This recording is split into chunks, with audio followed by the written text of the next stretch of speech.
ಮಣಿಪುರದಲ್ಲಿ ಮತ್ತೆ ಘರ್ಷಣೆ, ಒಬ್ಬರ ಸಾವು, 25 ಮಂದಿಗೆ ಗಾಯ. ಗಲಭೆ ಪೀಡಿತ ಮಣಿಪುರದಲ್ಲಿ ರಾಷ್ಟ್ರಪತಿ ಆಡಳಿತ ಜಾರಿಯಾದ ನಂತರ ಮತ್ತೆ ಘರ್ಷಣೆ ನಡೆದಿದೆ. ಶನಿವಾರ ಖಾಂಗ್-ಪೋಕ್ಪಿ ಜಿಲ್ಲೆಯ ವಿವಿಧ ಭಾಗಗಳಲ್ಲಿ ಕೋಕಿ ಪ್ರತಿಭಟನಾಕಾರರು ಮತ್ತು ಭದ್ರತಾ ಪಡೆಗಳ ನಡುವಿನ ಘರ್ಷಣೆಯಲ್ಲಿ ಒಬ್ಬ ಪ್ರತಿಭಟನಾಕಾರರು ಸಾವನ್ನಪ್ಪಿದ್ದಾರೆ.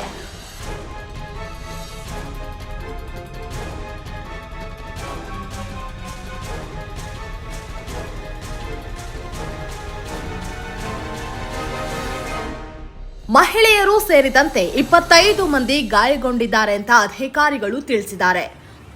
ಮೃತರನ್ನ 30 ವರ್ಷದ ಲಾಲ್ ಗೌತಂಗ್ ಸಿಂಗಿಟ್ಸ್ ಅಂತ ಗುರುತಿಸಲಾಗಿದೆ.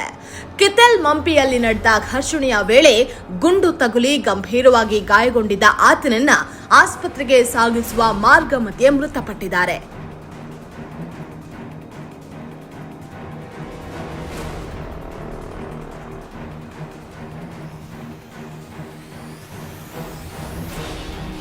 ಗಮ್ಗೆಫೈ, ಮೋಟ್ಬಂಗ್ ಮತ್ತು ಕೆಥೆಲ್ ಮಂಪಿಯಲ್ಲಿ ಭದ್ರತಾ ಪಡೆಗಳೊಟ್ಟಿಗೆ ನಡೆದ ಘರ್ಷಣೆಯಲ್ಲಿ ಕನಿಷ್ಠ 25 ಮಂದಿ ಪ್ರತಿಭಟನಾಕಾರರು ವಿವಿಧ ರೀತಿಯಲ್ಲಿ ಗಾಯಗೊಂಡಿದ್ದು ಅವರನ್ನ ಚಿಕಿತ್ಸೆಗಾಗಿ ಸ್ಥಳೀಯ ಆಸ್ಪತ್ರೆಯಲ್ಲಿ ದಾಖಲಿಸಲಾಗಿದೆ ಅಂತ ಪೊಲೀಸರು ತಿಳಿಸಿದ್ದಾರೆ.